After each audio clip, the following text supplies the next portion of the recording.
Hello my people, I greet you for as on untouchable mama. Host on a day found and do as on a day help me to share, comment, like. God will bless you. I really appreciate you now. Way. My people, I beg if you see this video, more help me share, okay? More help me share. When I see this video, one of the watch. So this man now for Berlin, this woman where the woman not show her face. Now for do this video, he say anytime when she dey pass this train station. Always they see this man for here, not get house, he not get anywhere to go. So he just there for a train station for there. He they play guitar, you know. Sometimes he go there for this cemetery where they put people where they say they don't buy, you know. So he can't stop the interview the man. So the man talks say now from Edo State, say from Oluku, Ugbogiobo, abi something like that. I go put the video and I go still listen to waiting use the man to talk. It not look like person where be say he get the colo, you understand? It's like person where be say frustrate you somebody like that. Maybe don't take for abroad, paper not come, nothing. Many people be like this way be say they not come get house, nowhere to go. For them able to go back to the Nigeria said they no want go. Many they like this were abroad for real. So he say in na David Osagie, now he say that they call her. Now understand, David Osagie, he say he get brother for abroad. According to wetin talk, he say he still get, he say mama name na Elizabeth. Even the way he put the talk, say, when he talk about say mama na Elizabeth, the lady way did for the video, they tell her say Elizabeth don't die. Now he can say no, he say mama name na Elizabeth. He said the day when Elizabeth come Nigeria, it's something like that. He will talk something like that. Anyway, when I put on our scene, I beg if anybody know her, because most of our people for this abroad, then they for train stations. Some of them they for house where be say they never build finish. They will just enter there. But now just wait to stay there. They don't get document, no, they nothing. They just the zozo for all train station they go. So they beg money they go. You know easy this abroad, you not go no. Once you don't enter inside, even to say something can they get as it be, but to go back now be the problem. You know if you go back because of the shame, because of the you know what make people come they laugh. You say many years for abroad, you know if you do anything, nothing. You know people where you be say then they the Nigeria, they even good pass you.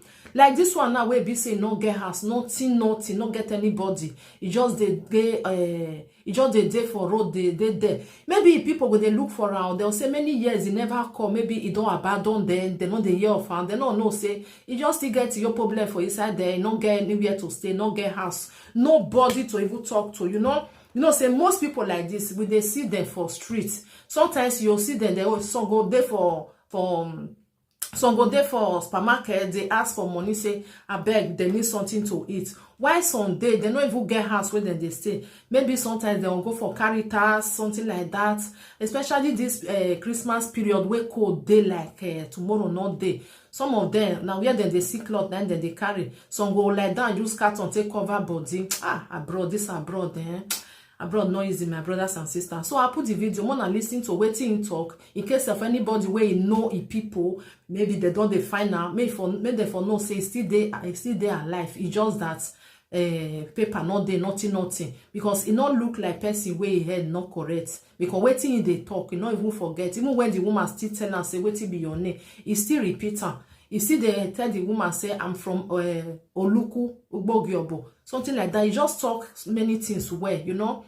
But some men will listen to waiting in get to talk in case of anybody where you know her, may for try to go locate the area where they for the see all the time. Because the woman not put phone number, nothing. But he say in case person see and they go locate her through in Facebook. But according to waiting she told, say I'm Berlin. So may I put her phone and may we listen to waiting one talk.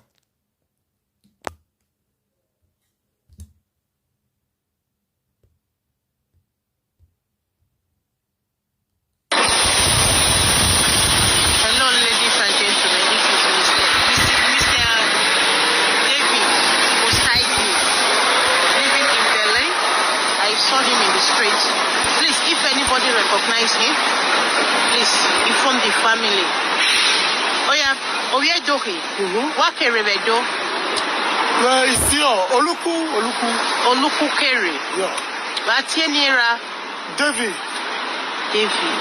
Ugu moteme webo de keno yewe webo. Otava ne kerere wa. Devo no ye. Me ma de. But what any twin where? Otava not your Isaac. No, who I Faith and Florence, Isaac, Joy is living in Paris, and Castella Evelyn is there, and Payoyo is living in Italy. You are Payoyo. Who is Payoyo? But the one that's not direct is Payoyo. Christopher. Okay, what is your mother's name? Queen Elizabeth. Elizabeth is your mother's name? Yeah, this is my mother's name. Queen Elizabeth is from London, is dead? Yeah, when Queen Elizabeth came to my land, this year they bought my mother. Yeah. But what is your mother's name? Queen Elizabeth. Elizabeth. Yeah, my mother's name. Elizabeth Okoro. Yeah, my mother is a king. It's a queen. Your mother is a queen. Elizabeth Okoro. Elizabeth, my mother. Uobo. This is long. I'm a Delta man, Delta. I come from Delta State. Okay, anyway, Elizabeth Okoro Abi. Okoro, yeah, Elizabeth Okoro. Okoro born my father. But Okoro, any donona? No, Delta. Delta. I don't know. I'm not from Delta. Okay, Okoro. Okay. Okoro. Okay, I send their live Facebook, eh? Okay. Any family not give me away. Yeah. Eh? But I hear rich where I team you very Rihanna. Maybe, you know, any time I'm here. Okay, every now soon.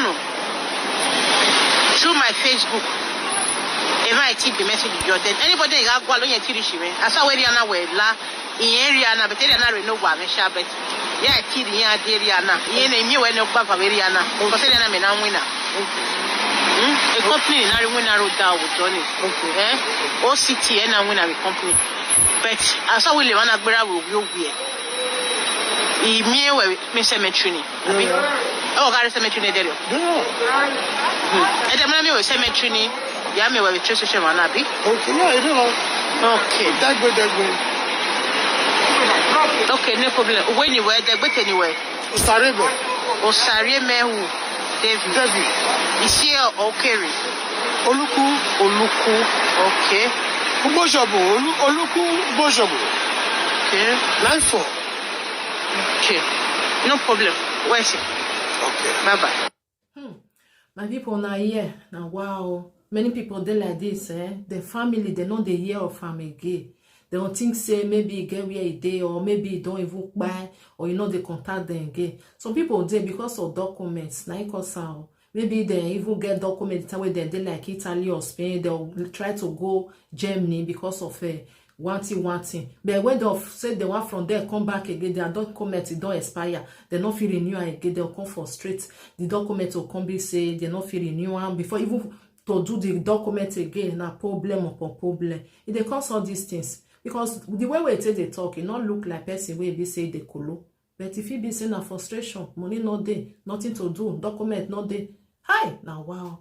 Anyway, my brothers and sisters, I let me share this video. God will bless you now. In case of anybody where you know, may they for still say he's still there alive. It then be they look for him before. Now do well. Thank you for being here. I really appreciate each and everyone. Bye. Happy Christmas.